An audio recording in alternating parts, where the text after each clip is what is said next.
The champagne glass shattered against the hardwood floor of my childhood home, sending crystal fragments across the room like tiny daggers. My mother's face twisted with disgust as she stared at the military insignia in my hands. "Captain, you think putting on a costume makes you important, Rebecca?" But 3 hours later, when the black sedan pulled into our driveway and a man with 5 silver stars stepped out, her expression would change forever. I'd love to know which corner of the globe you're watching from. And if this story speaks to you, make sure to subscribe. Tomorrow's video is one you absolutely can't miss. Growing up in Millfield, Connecticut, I always knew I was different from what my parents wanted me to be. The Walsh family had a reputation to maintain.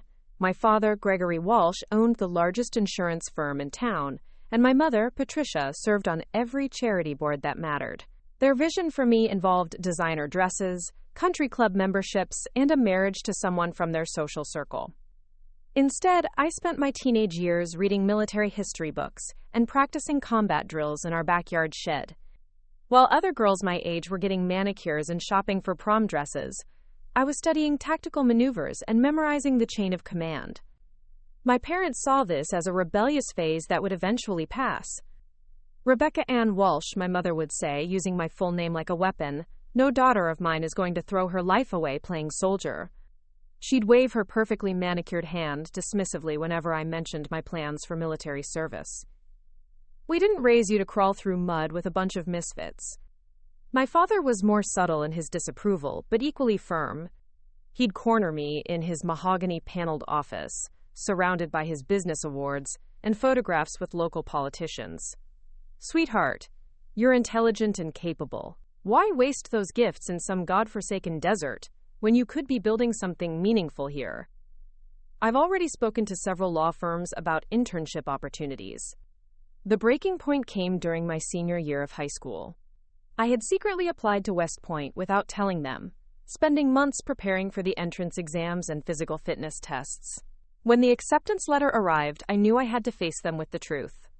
The family dinner where I announced my acceptance turned into a 3-hour war zone. My mother threw her napkin down and stormed out, declaring that I was destroying everything we worked for. My father sat in stunned silence before launching into a lecture about family legacy and responsibility. My younger brother, Marcus, just stared at his plate, refusing to meet my eyes. "You're making the biggest mistake of your life," my mother said, when she finally returned to the dining room, her mascara slightly smudged. "Mark my words, Rebecca, you'll come crawling back within a year, begging us to fix the mess you've made." Despite their objections, I left for West Point that fall. The 4 years that followed were the most challenging and rewarding of my life. I excelled in my studies, particularly in strategic planning and logistics. My instructors noted my natural leadership abilities and recommended me for advanced training programs. I graduated in the top 10% of my class, earning a commission as a second lieutenant in the Army. My parents attended the graduation ceremony, but their presence felt hollow. They sat in the back, dressed formally but wearing expressions that suggested they were attending a funeral rather than celebrating their daughter's achievement.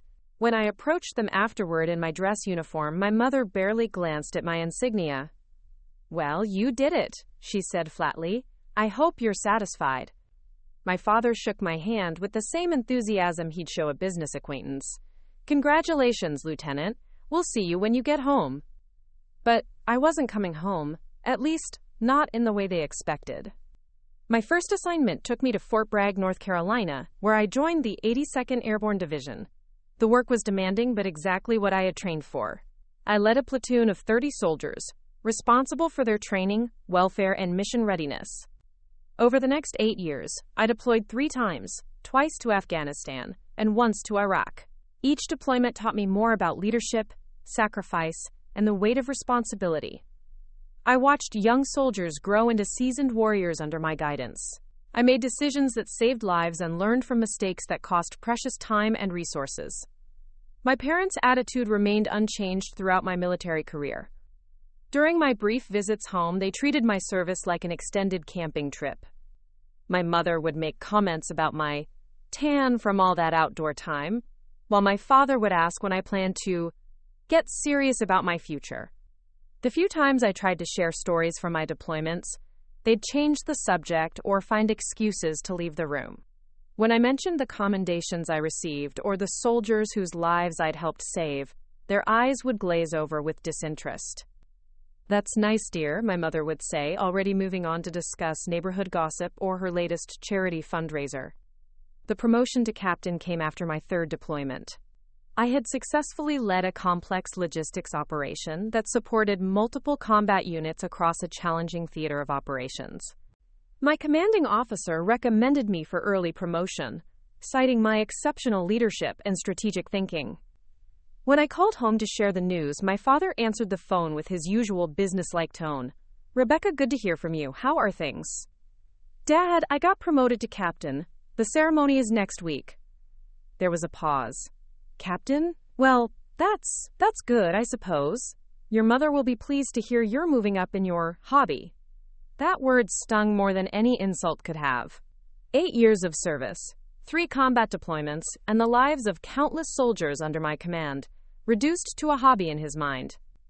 The promotion ceremony was held at Fort Bragg with my unit and several distinguished guests in attendance. I had invited my parents, though I wasn't sure they would come. They arrived late, slipping into the back row just as the proceedings began. As my commanding officer pinned the captain's bars on my uniform, I felt a surge of pride that had nothing to do with my parents' presence or absence. This moment belonged to me and the soldiers I served alongside.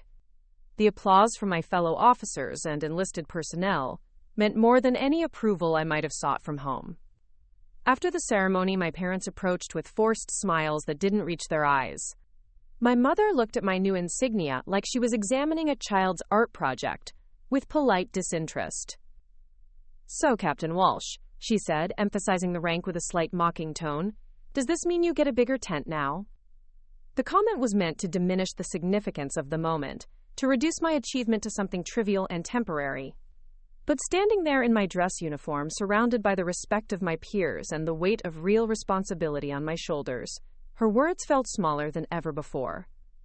The drive back to Millfield that weekend felt longer than usual. I had 3 days of leave before reporting to my new assignment at the Pentagon, a posting that came with my promotion to captain. The irony wasn't lost on me that I'd be working in one of the most powerful buildings in the world, yet my parents still saw me as playing dress-up.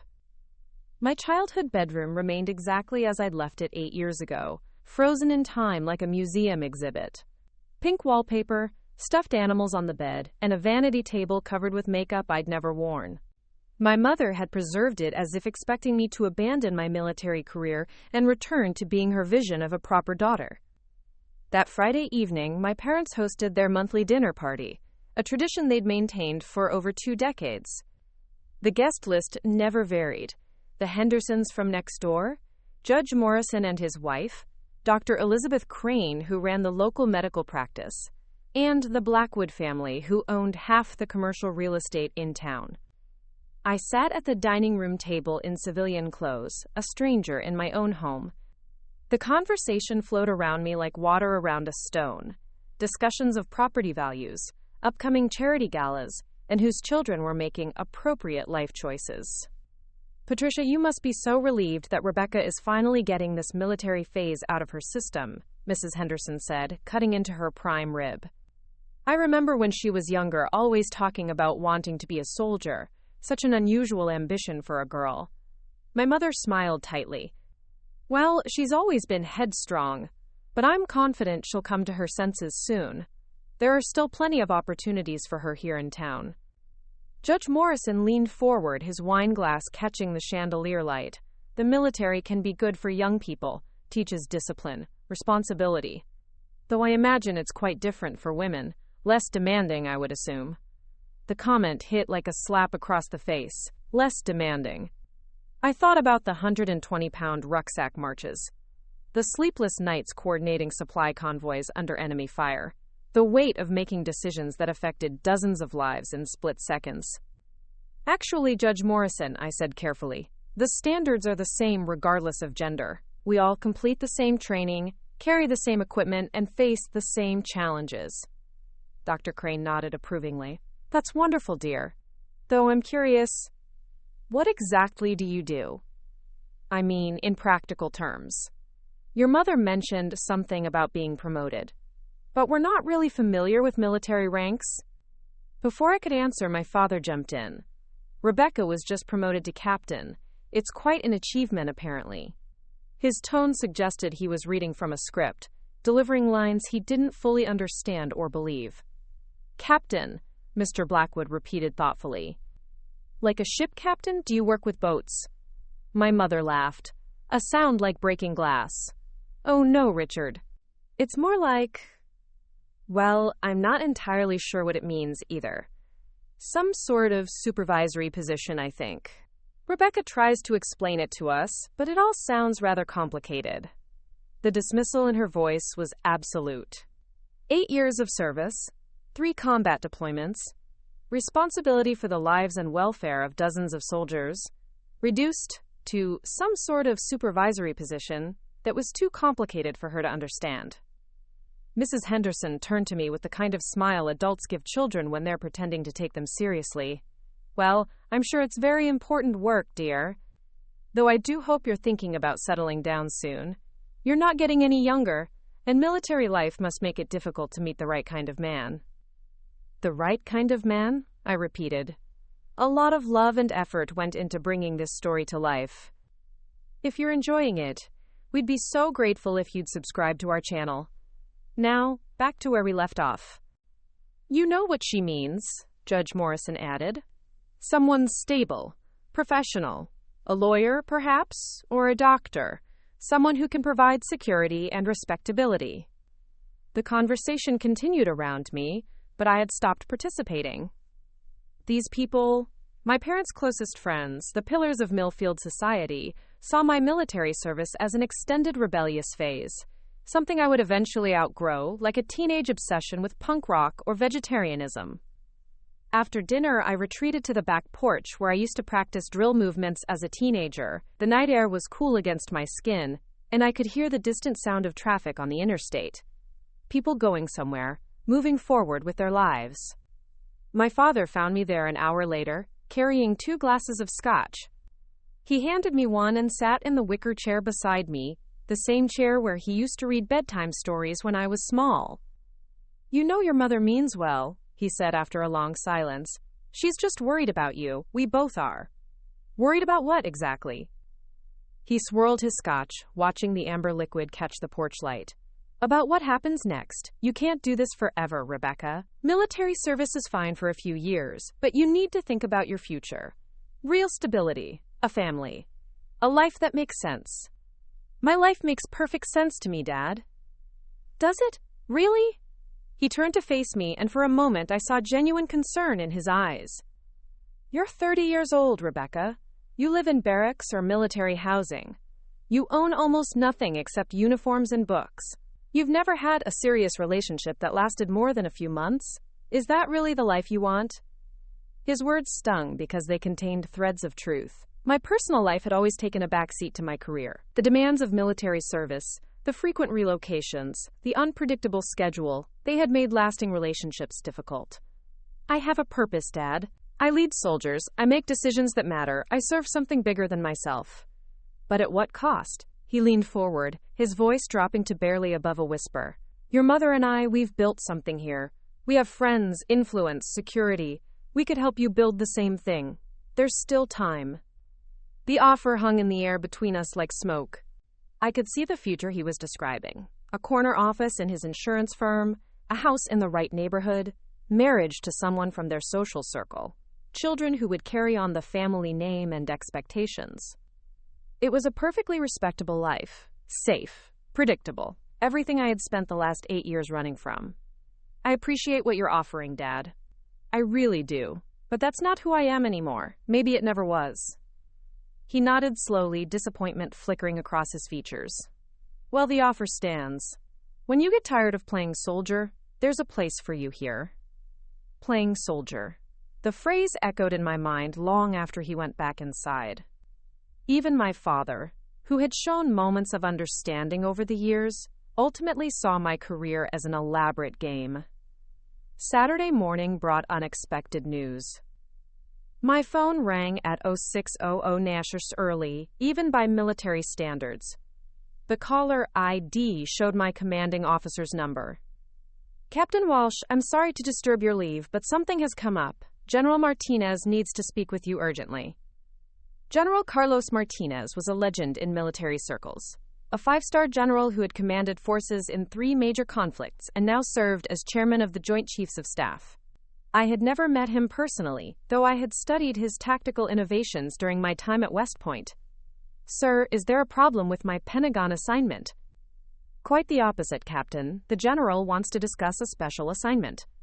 He specifically requested you based on your service record and the recommendations from your deployment commanders. Can you be available for a call in 30 minutes? My heart raced. A special assignment from the chairman of the Joint Chiefs was the kind of opportunity that could define an entire career. Absolutely, sir. I'll be standing by. I dressed quickly in my Class A uniform, even though the call would be audio only. Some conversations demanded that level of respect and formality.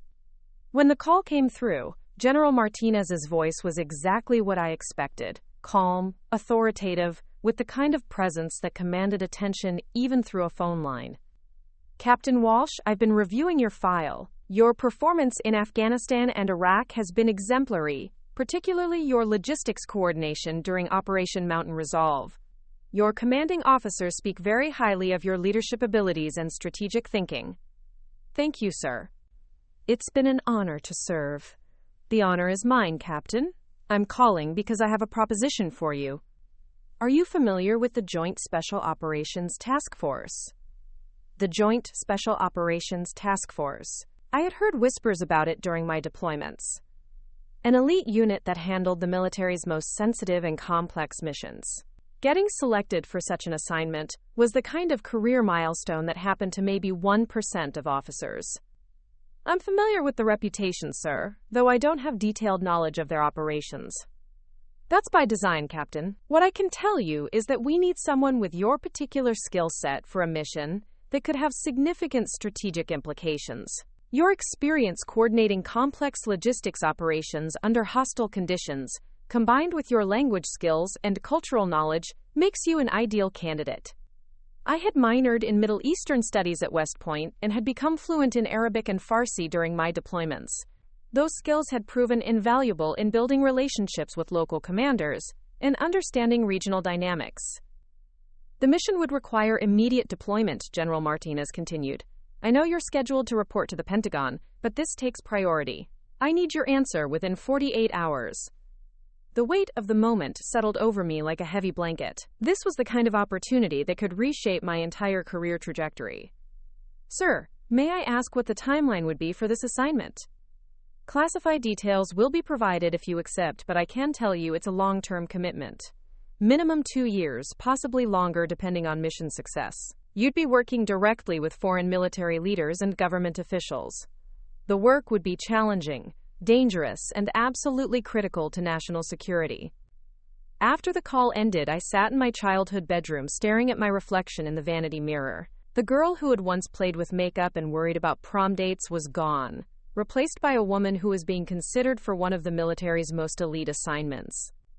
I spent the rest of Saturday walking through Millfield, revisiting the places that had shaped my early years. The high school where I had first announced my military ambitions, the park where I used to run training exercises by myself, the library where I had checked out every book about military history and strategy. Nothing had changed in this town. The same families still controlled the same businesses, attended the same social events, and maintained the same narrow definitions of success.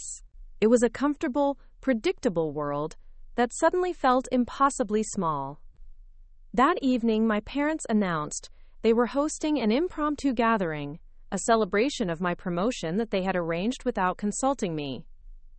The same dinner party guests from Friday night were returning, along with several neighbors and family friends I hadn't seen in years. We thought it would be nice to properly acknowledge your achievement, my mother said as she arranged flowers in the dining room. Everyone is so curious about your military career, and this seemed like the perfect opportunity to share your success. The evening began pleasantly enough. People asked polite questions about my service, and I found myself explaining military life to civilians who had no frame of reference for understanding it. Mrs. Henderson wanted to know if I had met any celebrities during my deployments.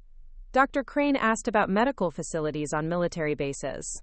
Judge Morrison inquired about the legal system in the Military Justice Code.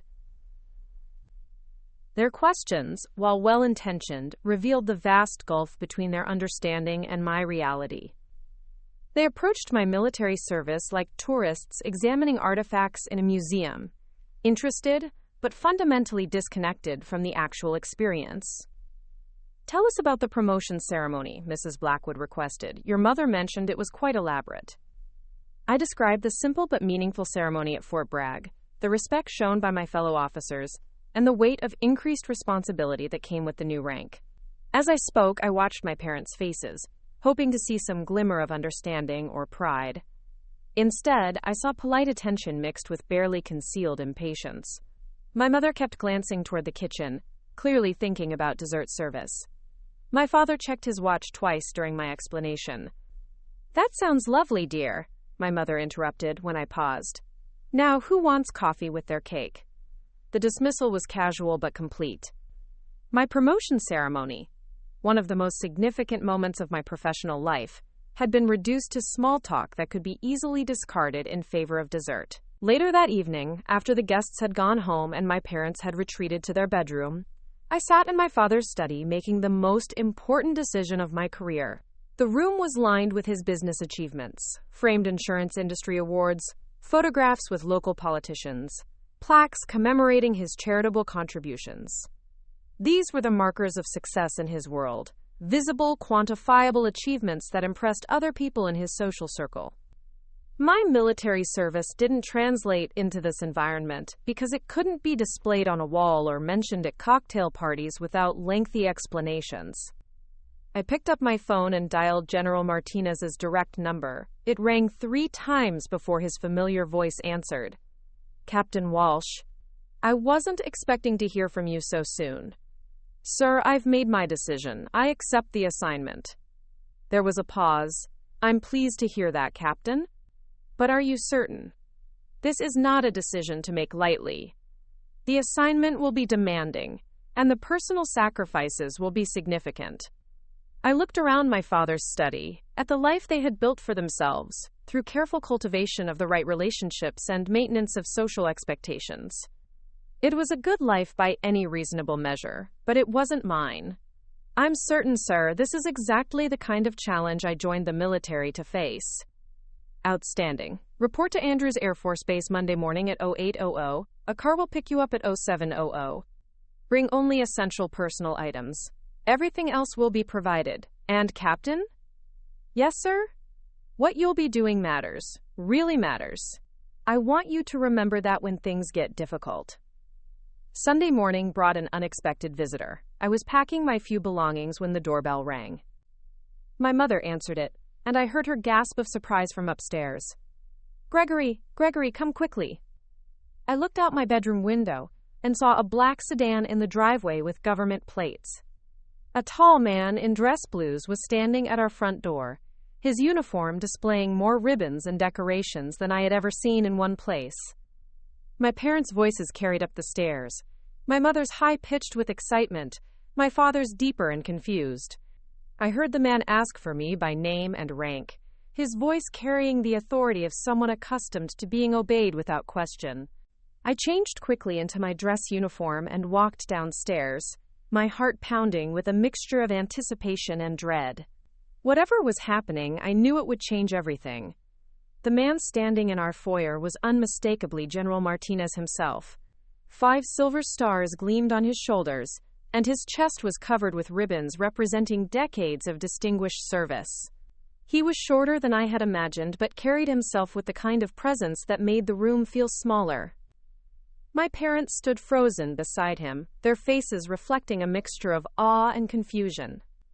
They had never seen a general before, let alone had one standing in their living room asking for their daughter.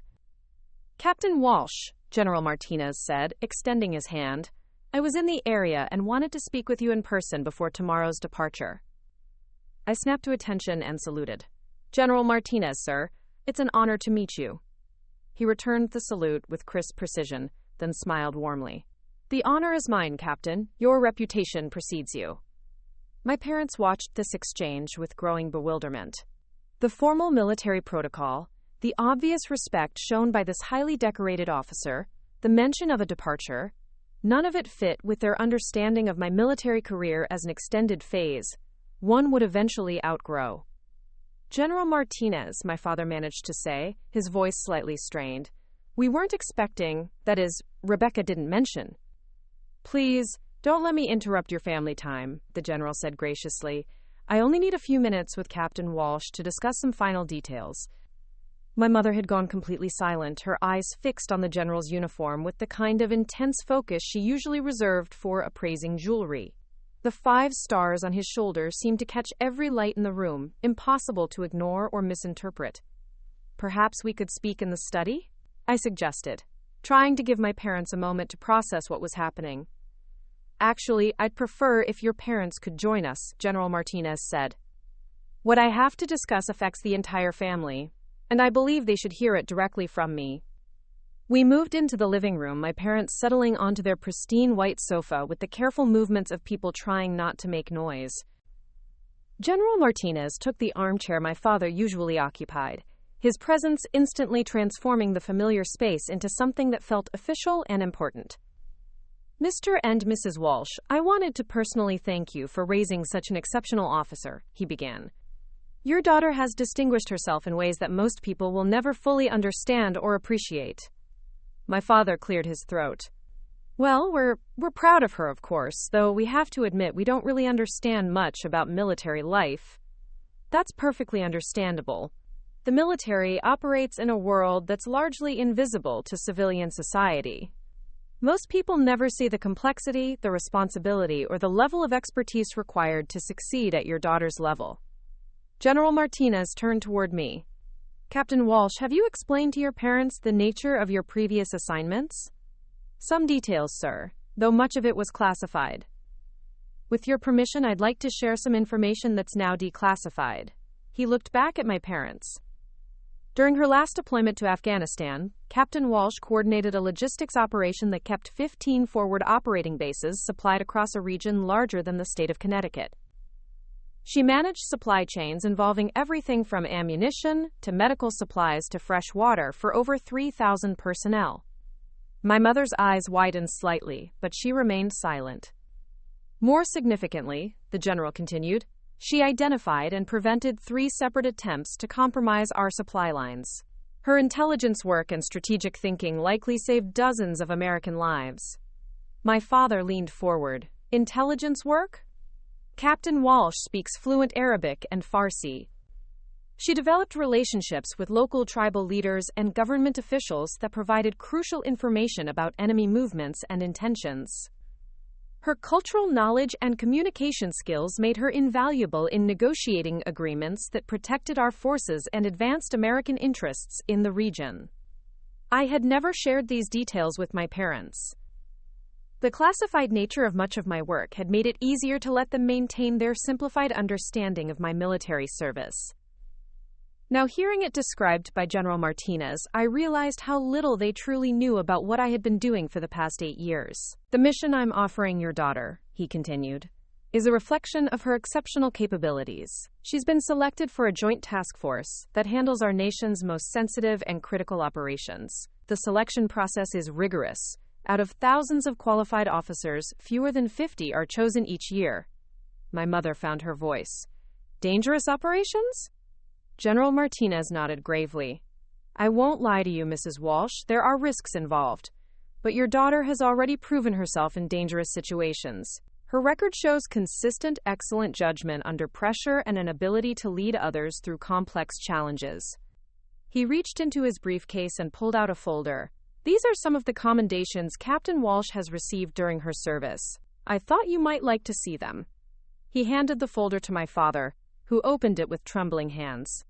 Inside were copies of various awards and citations I had earned over the years, documents I had never bothered to show my parents because I assumed they wouldn't be interested. My father read silently, his expression changing with each page. The Bronze Star Medal citation for meritorious service in combat operations, the Army Commendation Medal for exceptional leadership during a critical supply mission, Letters of appreciation from commanding officers describing my contributions to mission success and soldier welfare. I had no idea, he whispered, passing the folder to my mother. She read more slowly, her finger tracing the official seals and signatures. When she reached the Bronze Star citation, which described how I had coordinated the evacuation of wounded soldiers under enemy fire, her hand moved to cover her mouth. Rebecca, she said, looking up at me with tears in her eyes, you never told us about any of this. Much of it was classified until recently, I explained. And honestly, I wasn't sure you would understand or appreciate it. General Martinez interjected gently. Mrs. Walsh, your daughter is what we call a force multiplier. Someone whose capabilities and leadership enhance the effectiveness of everyone around her. The mission I'm offering her is typically reserved for officers with 15 to 20 years of experience.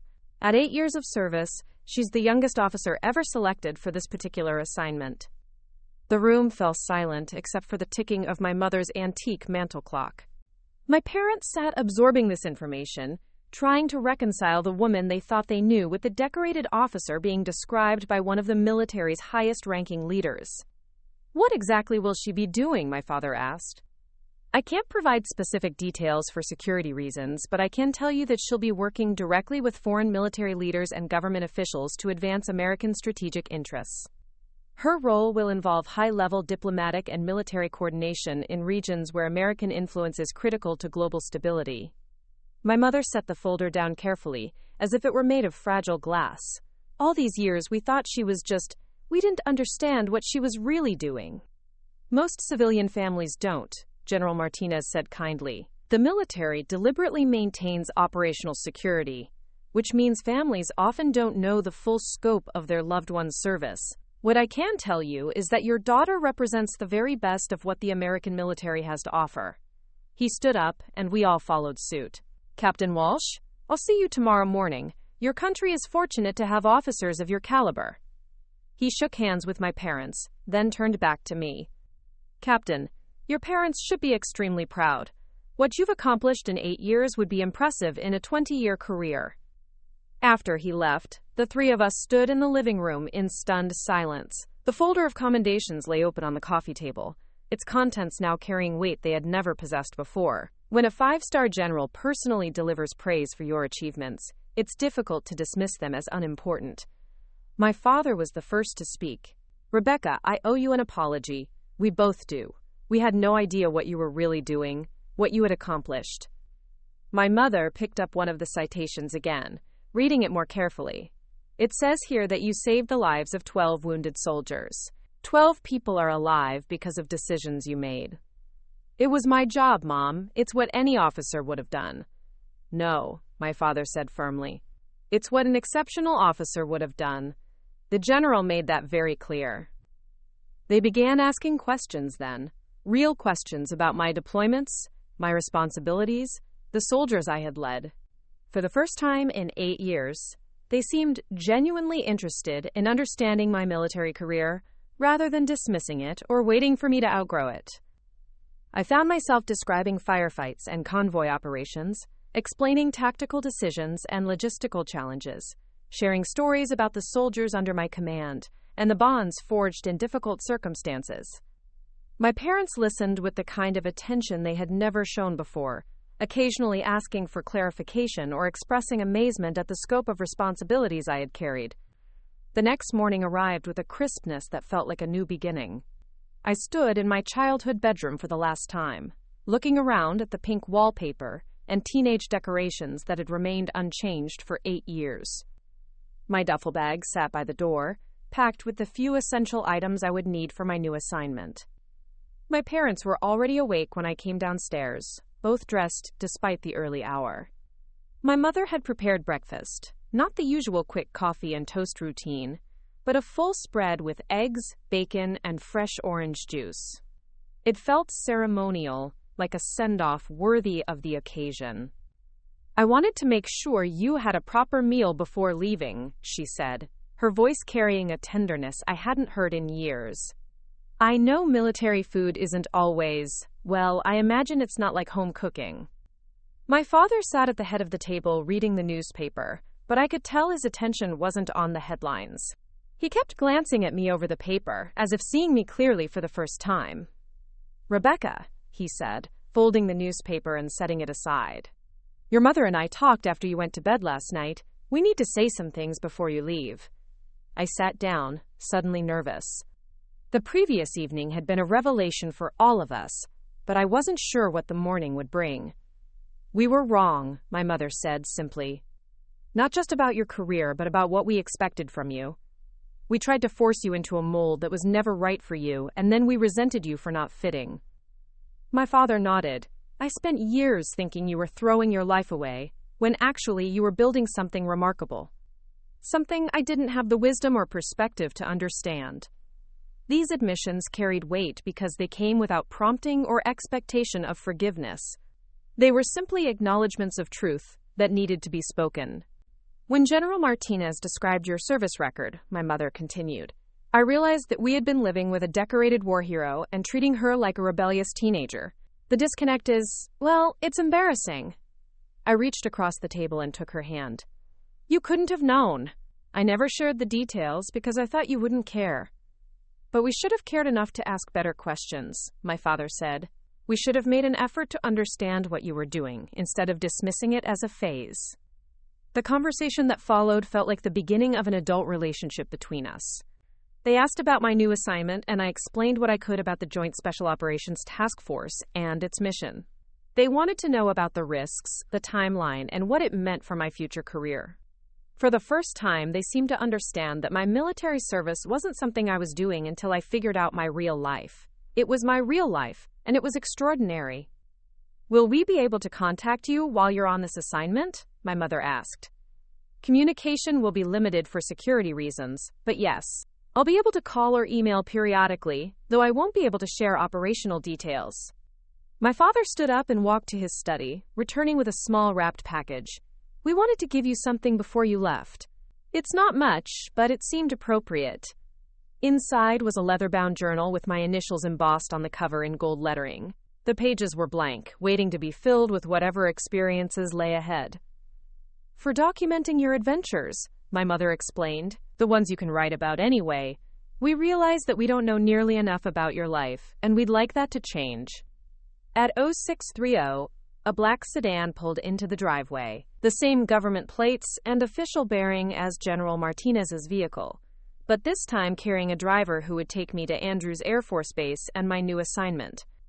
My parents walked me to the car, both of them standing straighter than usual. My mother hugged me tightly, whispering in my ear, "Be safe, and remember that we're proud of you. Really proud." My father's embrace was equally warm but briefer. "Serve with honor, Captain Walsh. Your country is lucky to have you." As the sedan pulled away from the house, I watched my parents in the rear window. They stood together on the front lawn, waving until the car turned the corner and they disappeared from view. For the first time in my adult life, I felt like I was leaving home rather than escaping from it. The drive to Andrews took 45 minutes through increasingly heavy security checkpoints. My driver, a young airman, made polite conversation about the weather and traffic, but clearly didn't know details about my assignment or destination. At the base, I was directed to a secure briefing facility where I met the other members of my new team. There were 12 of us in total. Officers from different branches and specialties, all with impressive service records and specific skills relevant to our upcoming mission. The team leader was Colonel Sarah Henderson, a career intelligence officer with extensive experience in the Middle East and Central Asia. She had the kind of calm competence that immediately inspired confidence, and it was clear why she had been selected to lead such a diverse group of specialists. "Welcome to Task Force Meridian," she said as we assembled in the briefing room. "You've all been selected because you represent the best of your respective fields. Our mission will require every skill set represented in this room." The briefing that followed revealed the scope and complexity of our assignment.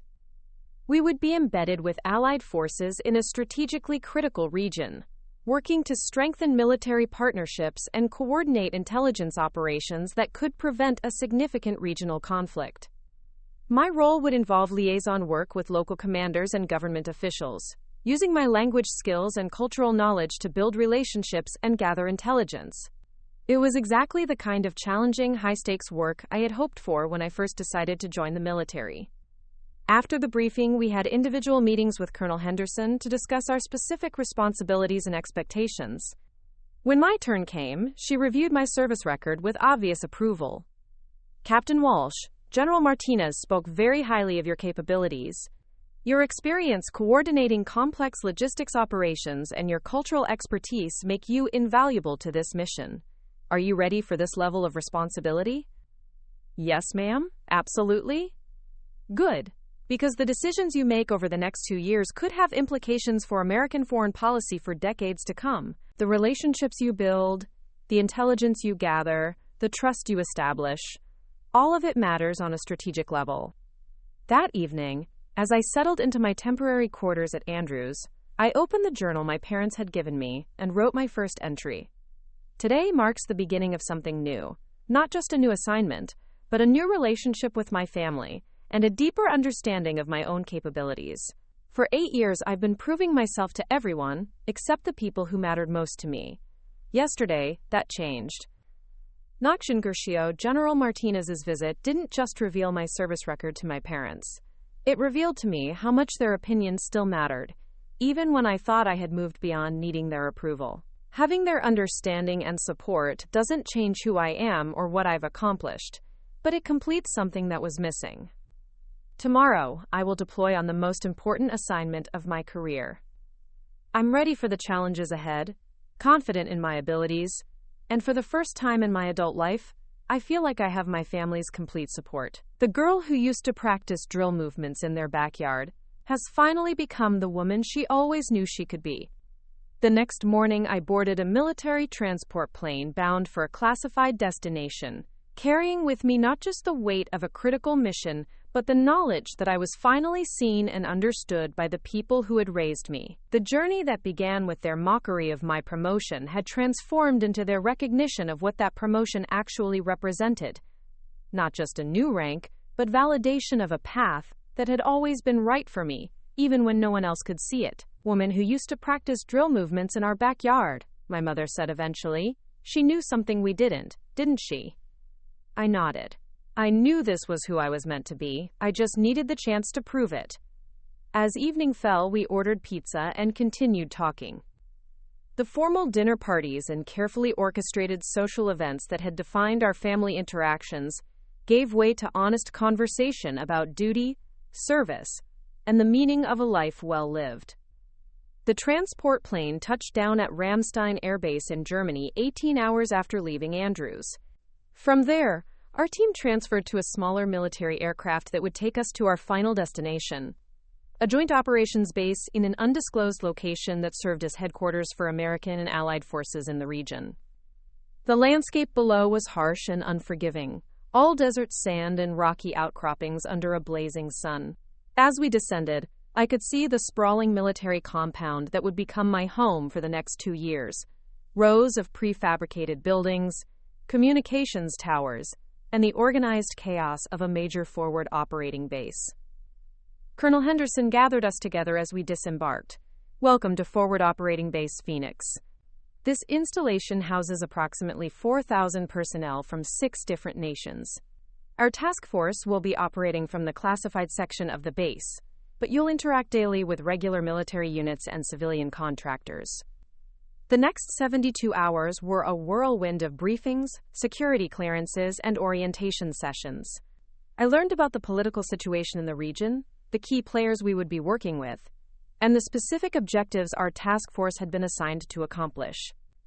The mission was more complex than anything I had previously encountered. We were tasked with strengthening military cooperation between American forces and 3 regional allies, while simultaneously gathering intelligence about potential threats from hostile neighboring countries. Success would require delicate diplomatic work alongside traditional military operations. My first assignment came within a week of arrival. Colonel Henderson called me into her office and handed me a thick briefing folder marked with multiple classification stamps. "Captain Walsh, you'll be our primary liaison with General Qasem al-Rashid, commander of the 3rd Armored Division of our primary regional ally. He's a career military officer with 30 years of experience, but he's also politically connected and somewhat skeptical of American intentions." I opened the folder and began reading General al-Rashid's biography. He had attended military school in Britain, spoke fluent English, and had commanded forces in several regional conflicts. His service record showed tactical brilliance but also a reputation for independence that sometimes put him at odds with his own government. What's our objective with General al-Rashid? Quote, we need him to coordinate joint training exercises with our forces and share intelligence about insurgent activities along his sector of the border. More importantly, we need to build enough trust that he'll provide early warning if his government decides to pursue policies that conflict with American interests. It was the kind of assignment that required cultural sensitivity, linguistic skills, and the ability to build personal relationships across significant cultural and political divides. Everything about my background, from my academic studies to my deployment experience, had prepared me for exactly this type of work. My first meeting with General al-Rashid took place at his headquarters, a fortified compound 30 miles from our base. I arrived with a small security detail, dressed in desert camouflage utilities rather than formal dress uniform, a deliberate choice to signal respect for operational conditions. General al-Rashid was waiting in his command center, a man in his early 50s with graying hair and intelligent dark eyes. He wore the uniform of his nation's army with quiet dignity, and his bearing suggested someone accustomed to command but not arrogant about it.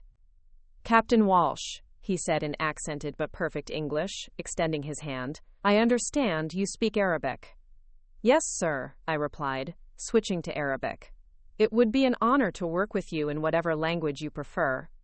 His eyebrows rose slightly, and he responded in Arabic, testing my fluency with a complex question about regional geography. When I answered without hesitation, describing the tactical significance of several mountain passes and river crossings, he smiled for the first time. Your pronunciation is excellent, Captain. Where did you learn? West Point, sir, and during deployments in Afghanistan and Iraq. I found that understanding the language helped me understand the culture and the people.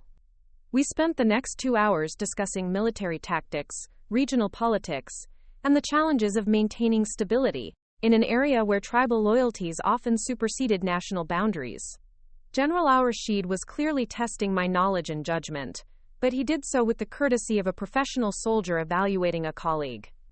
By the end of our meeting, we had established the framework for joint training exercises between his forces and American units. More significantly, we had begun building the personal trust that would be essential for long-term cooperation. Captain Walsh, he said as I prepared to leave, I have worked with many American officers over the years.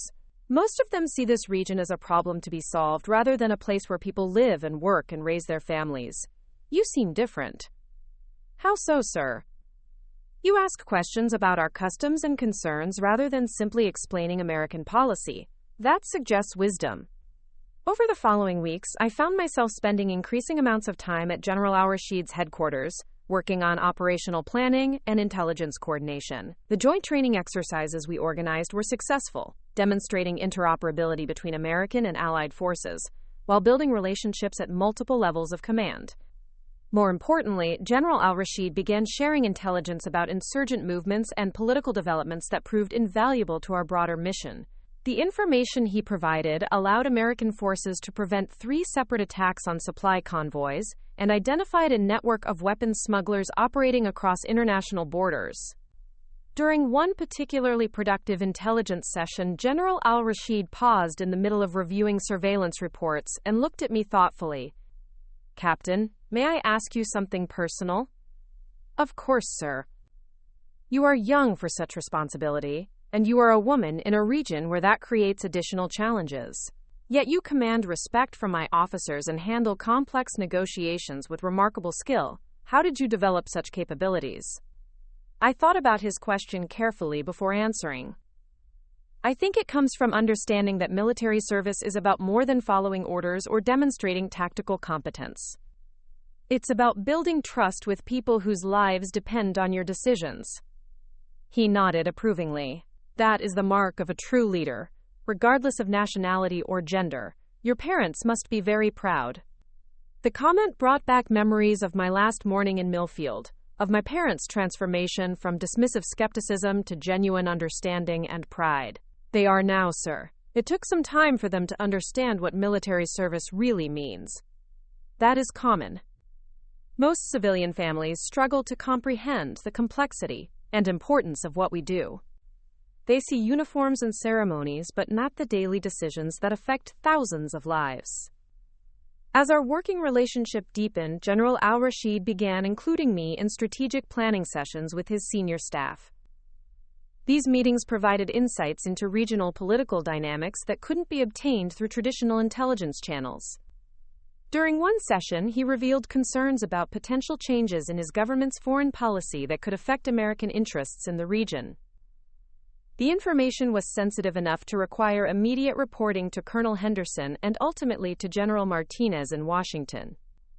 "This is exactly the kind of intelligence we hope to develop," Colonel Henderson told me after reviewing my report. "Your relationship with General al-Rashid has become one of our most valuable assets." 3 months into my assignment, I received my first communication from home since deployment. The message came through secure military channels, a brief email from my mother that had been cleared by security personnel. "Rebecca, we think about you every day and pray for your safety. Your father has been reading everything he can find about the region where you're stationed, trying to understand the challenges you face. We're so proud of the work you're doing, even though we can only imagine what it involves. The neighbors ask about you constantly, and we tell them our daughter is serving her country with distinction. Come home safe. Love, Mom." Reading those words in my Spartan quarters at FOB Phoenix, surrounded by the sounds and smells of a military base in an active theater of operations, I felt a profound sense of completion. The journey that had begun with their mockery of my promotion had evolved into genuine understanding and support for work they recognized as important and meaningful. That evening, I made my first entry in the journal they had given me since arriving at the base. "The mission here is everything I hoped it would be when I accepted General Martinez's offer. The work is challenging, complex, and critical to American strategic interests. But more than that, it's work that uses every skill and capability I've developed over 8 years of military service." General al-Rashid told me today that trust is the most valuable currency in this region, and that it can only be earned through consistent demonstration of competence and integrity. I think that's true in all relationships. Military, professional, and personal. My parents finally understand who I am and what I do because General Martinez helped them see past their preconceptions. Now I need to prove worthy of that understanding by succeeding in the most important assignment of my career. 18 months into my assignment with Task Force Meridian, the geopolitical situation in our region reached a critical turning point. Intelligence reports indicated that hostile forces were planning a coordinated attack on multiple Allied installations, including our own base. The success of their operation would destabilize the entire region and potentially draw American forces into a much larger conflict. General al-Rashid requested an emergency meeting at a secure location halfway between our bases. When I arrived with my security detail, his expression was grave in a way I had never seen before. "Captain Walsh, I have information that cannot be transmitted through normal channels. What I'm about to share with you could prevent a catastrophic escalation, but it also puts my own position at significant risk." He handed me a detailed map showing planned attack routes, timing, and force compositions for a multi-pronged assault scheduled for the following week. The intelligence was extraordinarily detailed and clearly came from sources deep within the hostile organization. "Sir, how did you obtain this information?" "Through channels that have taken years to develop and must never be compromised. I'm sharing this with you because I trust your judgment, and because preventing this attack serves our mutual interests." The intelligence revealed that the hostile forces planned to strike simultaneously at dawn on Tuesday, targeting fuel depots, communication centers, and command structures across 4 different installations. If successful, the coordinated assault would cripple Allied operations and create chaos that could be exploited for territorial gains. I immediately contacted Colonel Henderson through secure communications, requesting an emergency briefing for all task force leadership. Within 2 hours, we had assembled a crisis response team that included representatives from all Allied forces in the region. "The intelligence provided by General al-Rashid is remarkably comprehensive," Colonel Henderson announced to the assembled commanders. Captain Walsh has verified the source reliability based on 18 months of successful cooperation. We have less than 6 days to prepare our response. What followed were the most intense 72 hours of my military career. Working around the clock, we developed a counter-operation that would not only defend against the planned attacks, but also eliminate the hostile command structure responsible for organizing them. My role involved coordinating with General al-Rashid's forces to ensure seamless integration between American and Allied units. The operation required precise timing, flawless communication, and absolute trust between forces that had been training together for over a year. On Monday evening, 12 hours before the anticipated attack, I found myself in the command center at FOB Phoenix, surrounded by screens, displaying real-time intelligence feeds from across the region. Every major commander involved in the operation was either physically present or connected through secure video links, including General Martinez from the Pentagon. Captain Walsh. General Martinez's voice came through the communication system.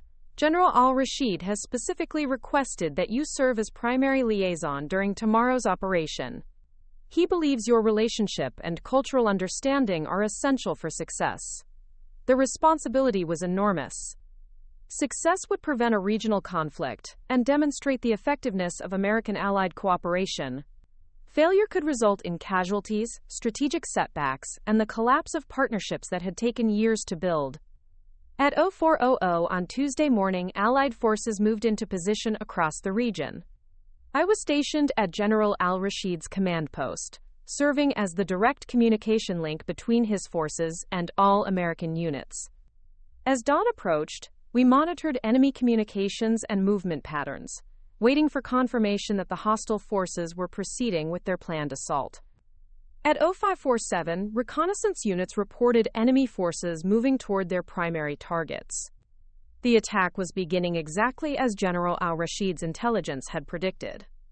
All units, this is Phoenix Control, I transmitted on the secure command frequency. Operation Guardian Shield is now active. Execute your assigned missions. What followed was a masterpiece of coordinated military action. As hostile forces approached what they believed were vulnerable targets, they found themselves facing prepared defensive positions and coordinated counterattacks. Allied forces, using General al-Rashid's intelligence, had anticipated every move and prepared responses that turned the enemy's offensive plan into a decisive defeat. Within 6 hours, the hostile command structure had been eliminated, their assault forces captured or neutralized, and their capability for future large-scale operations severely degraded. Most importantly, the operation had been conducted with minimal casualties among Allied forces. Captain Walsh, General al-Rashid said as we monitored the final phase of operations, "This success belongs to all of us. But your role in building the trust and cooperation that made it possible cannot be overstated." The aftermath of Operation Guardian Shield transformed the strategic balance in the region. The successful cooperation between American and Allied forces demonstrated capabilities that deterred future hostile actions, while strengthening partnerships that would endure for decades. 3 weeks after the operation, I received notification that I was being awarded the Defense Superior Service Medal for exceptional leadership and strategic contribution to national security. More significantly, General Martinez informed me that I was being promoted to Major, a recognition of performance that typically occurred years later in an officer's career. The promotion ceremony took place at FOB Phoenix, with representatives from all Allied forces present. General al-Rashid personally requested permission to participate, traveling to our base to witness the occasion. "Major Walsh," he said during the reception following the ceremony, "you have demonstrated that military excellence transcends nationality, gender, and cultural boundaries. It has been an honor to serve alongside you."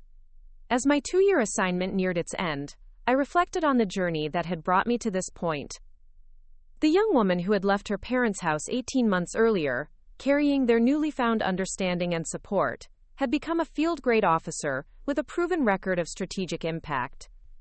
My final report to General Martinez summarized not just operational successes, but also the relationships and partnerships that would continue benefiting American interests long after Task Force Meridian completed its mission.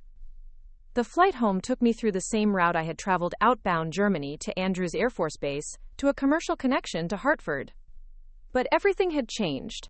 I was returning as Major Walsh, carrying decorations that reflected genuine strategic contribution and relationships with foreign military leaders who considered me a trusted colleague.